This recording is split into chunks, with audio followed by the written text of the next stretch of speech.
Hello, friend. This is Ryan Hicks of TaughtToProfit.com. Today I'm going to talk to you about the devil, Satan, Lucifer, and the problem of evil in general.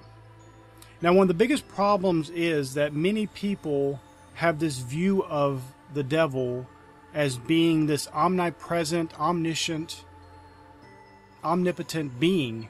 He's everywhere. Every time somebody's tempted, that's the devil. Every time somebody has an evil thought, that's the devil. Every time somebody does something evil, that's the devil. He is not omnipresent. He's not everywhere present. He's not omniscient. He doesn't know all things. And he's not omnipotent. He doesn't have all power. This is an excuse people have used for years. You've heard this saying, the devil made me do it. This has been a common excuse for people to cast off responsibility for their own actions, to play victimhood, and to not be responsible, and not to give proper glory to God. Now, evil is a problem because people want to have this dualism of God versus the devil, this cosmic eternal battle between good and evil. When the reality is, while they're pushing it off into this cosmic heavenly battle, the real problem is humans making evil choices, choosing to pervert God's power for evil. In John 19, verse 11, Jesus said this to Pilate. He said, "Thou couldest have no power at all against me, except it were given thee from above. Therefore he that delivered me unto you hath the greater sin." Now, a great point is being made here about power. People try to presume there's this good power and this evil power. There's two powers.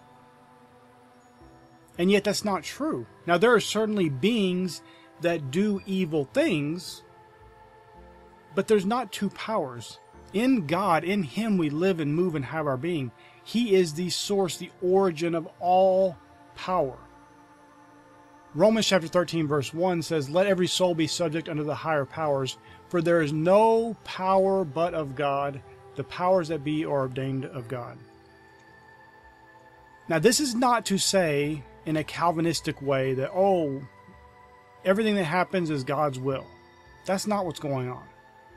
God has granted power to man. He's given man dominion, and man can act. Angels as well. They have free will to act, and they can act and align themselves and unify themselves with God and do good, or they can do the opposite.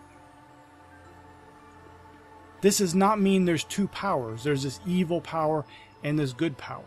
There is one power, one source of all power in the universe, God. He is the creator. He is the all in all. But knowing that truth, there are people, beings, who can choose of their own free will to act in a way that is contrary to God, to His divine will, to His order. Now, this is not a challenge on God's power. It is part of the order. He gave man dominion, so man can act, including act in a way that is not in line with what God wills. But to behave as if there's this evil force floating around causing all the evil and sin in the world is just not true. You have to be responsible for your own actions. Too many people look at their lives and they blame the devil. The devil's been attacking me. Really? You're that important? Out of 6, 7, 8 billion people on the planet, he's attacking you personally? Because he's not everywhere. He can't attack this other billion people over here at the same time he's attacking you. So you must be so important that he sought you out and attacked you. And that's just simply not true. There is certainly evil. There are certainly adversaries in the world. The devil means adversary. Satan is adversary, evil. This is something that is true in the world. But to act as if every little problem in your life, every temptation, every bad thing is an act of the devil is not true. And it gets you focused on evil instead of doing what the Bible simply says. Turn away from the devil and he'll flee. That's simple. If he's not fleeing from your life, then you haven't drawn nigh to God. Now, another point to note that's very worthy of paying attention to is Jesus in Matthew chapter 5, verse 39 said this, "But I say unto you that ye resist not evil." Now let's just stop right there. Resist not evil. What does this mean? You're supposed to just, you see someone murdering someone, you're supposed to stand back and not resist evil? No. This is resistance that means to put up a battle. Like where the people talk about they're the resistance against something. So you're putting an active battle against something. Because the problem with this is when you resist evil, what you're doing is you're putting your life force, your energy into evil. There being one power from God, you're twisting that power and turning it and focusing it on evil. Which, what does it do? When you think about darkness, what evil's generally called darkness, when you go into a room that is dark, do you have to resist and push away all the evil, all the darkness? No, you turn the light switch on, the light instantly floods the room, and the darkness is gone. You didn't have to resist anything. The darkness is gone. And when you get in unity with God, when you recognize your unity with Him, that you're a partaker of the divine nature, when you link up with Him and you're truly unified and have Christ consciousness, that you're conscious and you're acting and behaving and thinking, you have the mind of Christ, then evil flees. Darkness goes away because you've turned on the light. You don't have to resist evil. You're not having to fight and battle and put a front against evil. It naturally goes away when the light is turned on. Because truly what darkness is, what evil is in the world, is that absence of good. But when the light comes on, when goodness comes on, evil has to flee. Evil will go away. And so instead of focusing on evil in your life, whatever it may be, the smallest, most trivial thing from a flat tire to the largest, biggest thing in the world, some illness or a child dying or whatever it may be, put your focus on good, the good things. Breathe that life of God that is in you into the good things. Don't focus and resist evil and put a battle on against evil and resist it. Just turn the light on. Too often people are groveling and whining and pleading God to help them get rid of this evil and all this evil, and instead of just being the light that you're supposed to be.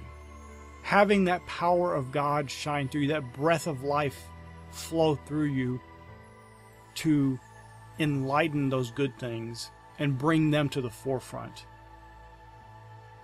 And naturally, the evil goes away. But this is up to you.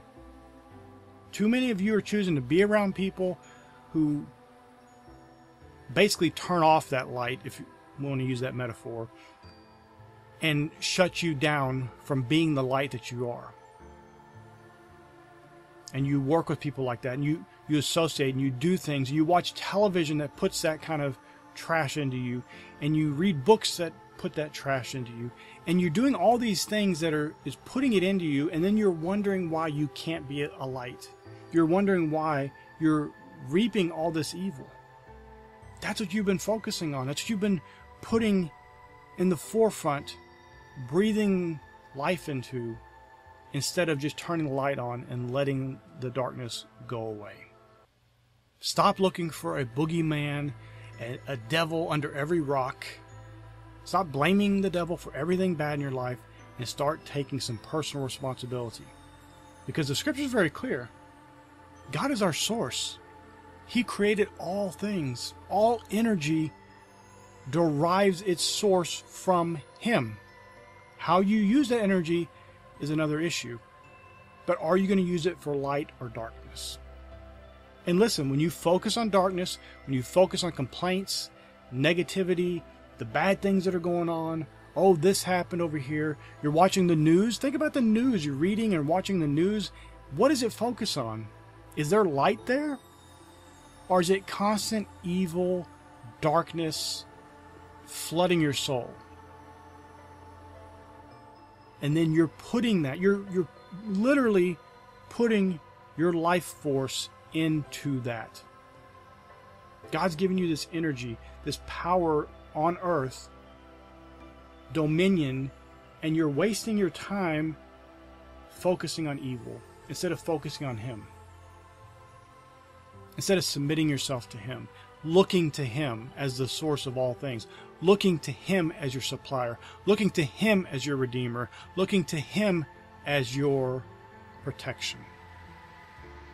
Then you can have Psalm 91 work for your life. No plague's coming nigh your dwelling. No evil's going to befall you. Because you're no longer in this worldly mentality focusing on evil, focusing on the bad, focusing on things that are hindering you and hurting you in life. That's one of the reasons why I made the little booklet I titled the 7-Day Positivity Diet. It's a really good little booklet to get. It's just basically giving you the concept of focusing your energy, your mindset, your mentality on the good things of God, because in Him is all goodness. He is the source of all things. Stop getting sidetracked into evil and to darkness. Focus on God and see your life become better. Then you can also see other people's life become better as you become that beacon of light that pushes away the darkness in other people's lives as well. As they get around you, as they're associating with you, as they come in contact with you, your light pushes the darkness away. My friend, I pray this is a blessing for you. May God bless you richly.